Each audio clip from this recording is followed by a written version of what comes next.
Hello, this is a video of me working through my one arm chin up progressions, and I want to show you exactly what it looks like to work through 6 reps, 3 reps each side, roughly taking a minute for each one, and that includes a 10 to 15 second concentric, so pulling myself up, a 25 to 30 second eccentric, the lowering phase back down, and then probably like a 20-second rest in between each rep.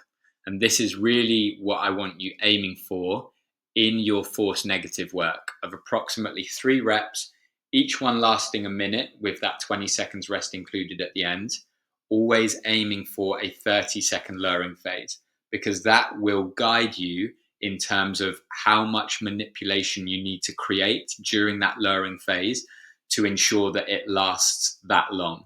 Remember, we have loads of different tools to manipulate the position of the body, provide the muscles that are working with additional support to ensure that that lowering phase lasts as long as possible whilst working at 100% of that muscle's strength capacity. So you're going to be doing exactly the same here, whether you've got rings or not. Imagine this is also a bar. So you're going underhand grip with the working hand, overhand grip with the supporting hand. So in this instance, I'm working my right arm and my left arm is supporting me. And you can see that I've got a chair there because I'm going to use that as additional support eventually. But in the first pull, I know that I'm strong enough to just use my supporting arm to help me up. That right arm is working at 100% of its strength capacity. That left arm is helping out roughly 10 to 20% to be able to get me to the top. But it's not taking away from the work the right arm is doing. That right arm should always be working at 100%. What we don't want is the left arm pulling down and supporting you so much that this arm starts working at 80, 70%, and we're not pushing it to its full potential, because that won't create the strength adaptation response that we're after in this high intensity work to signal to the body that it needs to get stronger, because it will be working well under its strength capacity, and therefore there's no requirement for the body to adapt and adjust. Then starts the lowering phase, and what you're going to see here is not me slowly lowering down. It's me actively trying to pull myself back up, but due to fatigue and the fact that gravity will inevitably always win out, you see me slowly essentially fail the rep. But for the entirety of that rep, I'm actively trying to pull myself back up with the minimal amount of assistance required. And that initially comes from this left arm, but I also start to use my feet on the chair. In the gym, this could be a block, it could be a bench. You could have it set up so that the bar is at kind of like chin height, so your feet can actually be on the floor when you need them to touch down on the floor. And that whole time I was still working through the force negative. It says it in the name. The definition makes it very clear. We're not just lowering ourselves down. Gravity is forcing us through the negative while we're actively trying to pull ourselves back up. And the one arm chin up is a really good example of this. The chin up as a whole, I guess. Then I take my 20 seconds rest as I swap sides. So now my left arm is going to be doing the work. My right arm is going to be supporting me.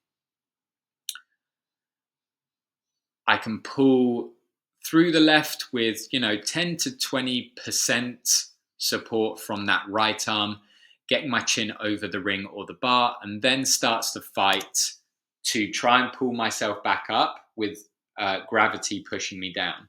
And what's really important to note here is that you're stronger in the lowering phase than you are in that concentric portion of the movement.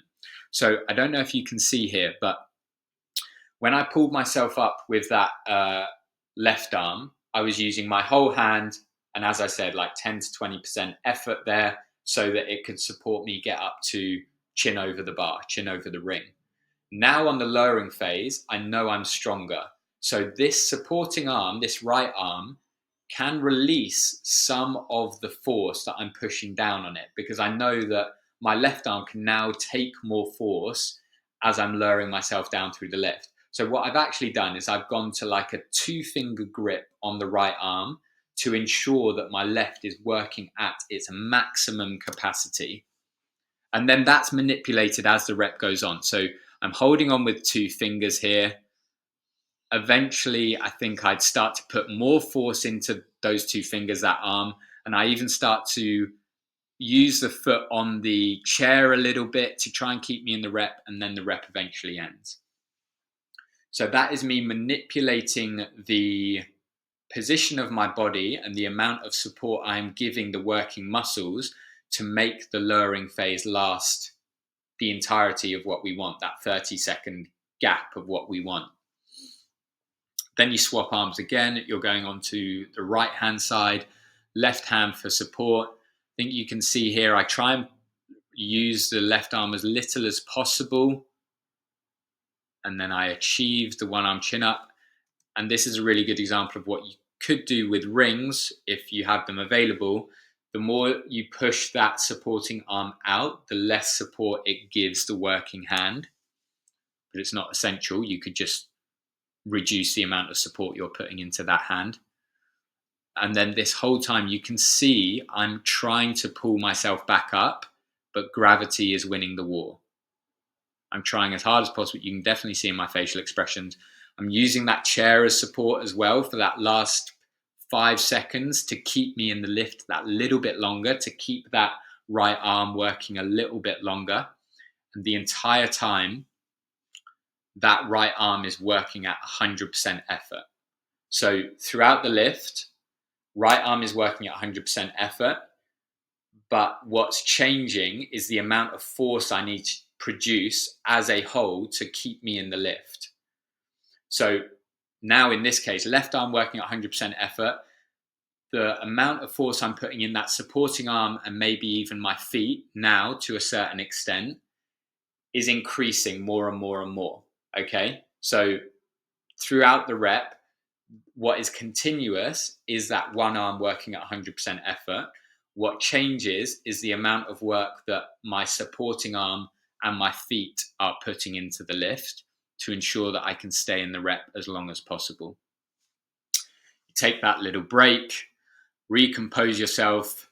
If it's still fun, you continue. If it has stopped being fun, you stop the round. And this is why we have the aim of 3 reps. It's so low because after 3 reps, for the most part, you should feel like that's more than enough work and it actually stops being fun. And that's when you stop.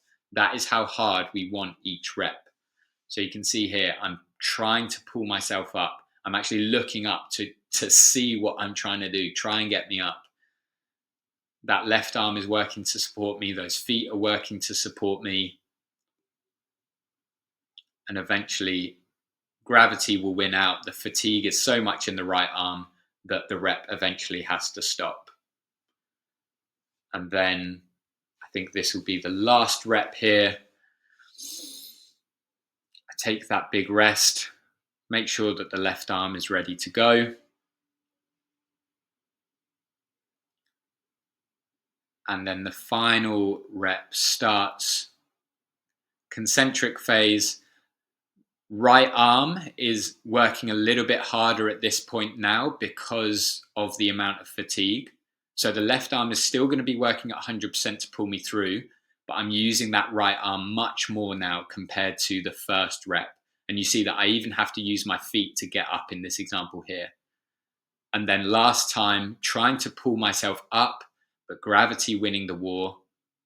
I try and hold off on the feet for as long as possible, using that right arm for support. Now the feet come down, keeping me in the rep for as long as I can. Maximum effort from that left arm. And then eventually the rep is over. 3 reps each side.